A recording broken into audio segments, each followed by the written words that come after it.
One invention in the 19th century has led to people keeping later hours in the 21st century. For a long time before that, we worked in the day and headed home to rest when it was night. The invention in conversation was the bright idea, literally, of one Thomas Edison, who in 1880 invented the light bulb. More than a symbol of the industrial age, the humble light bulb has gone above and beyond to create a new breed of people, the nocturnals.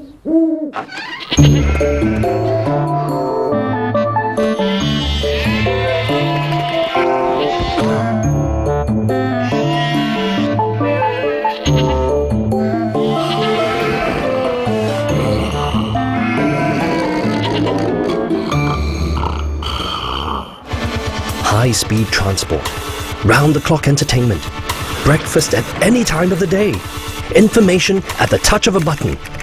These are the signs of our time. Modern inventions in a modern society empower us with the provision to do more, so much more we cannot even begin to imagine. The choices and the possibilities at our disposal are endless. It's brilliant, absolutely brilliant. Problem is, to do all that, we are sleeping less and less. In this installment of Chasing Sleep, we look at the trappings of a modern society, sleep deprivation. I call in on cognitive neuroscientist Professor Michael Chi. I will also have the sleepless task of being sleep deprived in this week's experiment by Dr. Joshua Gooley. He heads the Chronobiology and Sleep Laboratory at Duke NUS Graduate Medical School, Singapore. I will not sleep a wink for 30 hours. While everyone inevitably pulls all-nighters on occasion, some amongst us do it for long stretches of time. Where's the harm in that? Professor Michael Chi tells me.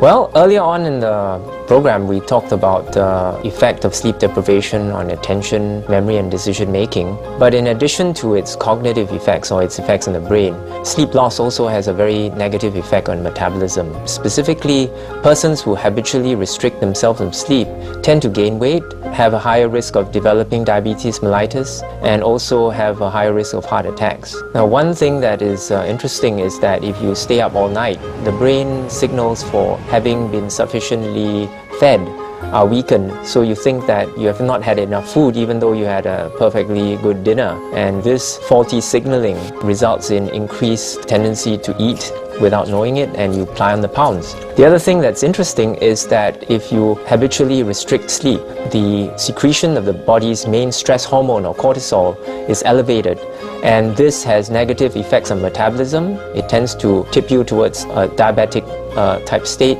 and also this elevated cortisol is not good for brain cells, particularly those relating to memory. Wow.